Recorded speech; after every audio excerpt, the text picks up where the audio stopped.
మన మంగళగిరి తాడేపల్లి నగరపాలక సంస్థలో నివారణ కార్యక్రమాలు చేపట్టడం జరిగింది.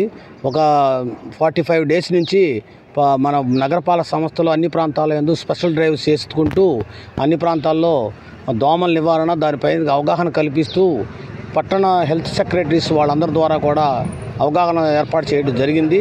దానిలో భాగంగా అనేక చోట్ల నీరు నిల్వ ఉండే ప్రాంతాలు ఆ ప్రాంతాల యందు దోమల నివారణకు గాను ఎంఎల్ఐలు బాల్స్ తయారు చేయించి వేయించటం మరియు డీసిల్టేషన్ పట్టణ పరిధిలో అన్ని ప్రాంతాల యందు డీసిల్టేషన్ చేయించి ప్రజలకు అవేర్నెస్ కల్పించి వాళ్ళు తీసుకోవాల్సిన జాగ్రత్తలు డెంగ్యూ జ్వరం వచ్చిన తర్వాత తీసుకోవాల్సిన జాగ్రత్తలు రాకముందు ఇంకా తీసుకోవాల్సిన జాగ్రత్తల గురించి కూడా తెలియజేస్తూ ఈ పట్టణ పరిధిలో ఈరోజు ఈ వీవర్స్ కాలనీ ఏరియాలో డెంగ్యూ నివారణ కోసం గంబూసే పిస్టులను కూడా ఇక్కడ పెద్ద బావి ఉన్నది, ఆ బావిలో వేయటం జరిగిందని చేస్తూ ప్రజలందరూ కూడా అప్రమత్తంగా ఉండాలని మేము తెలియజేసే అంశాలను పరిగణలో తీసుకొని నివారణకు ముఖ్యంగా నివారణకే చర్యలు తీసుకునే దానిలో మాకు సహకరించవలసిందిగా ప్రజలకు కోరుకుంటున్నాం. లో ఉన్న ఇంద్రానగర్ కింద వచ్చే వీవర్స్ కాలనీ స్కూల్ దగ్గర ఒక పెద్ద బావి ఉంది. అక్కడ మనం యాంటీ లార్వల్ మెథడ్ అంటే గ్యాంబూజియా ఫిషెస్ని వదలడం అనేది జరిగింది. అసిస్టెంట్ కమిషనర్ సారు, మేము ఐఎన్ఎంస్. దీని యొక్క ముఖ్య ఉద్దేశం ఏంటంటే మనం ఈ డెంగ్యూ అండ్ మలేరియా ఫీవర్స్ రాకుండా నివారించడం కోసం ఇది వన్ ఆఫ్ ద మెథడ్ అనమాట.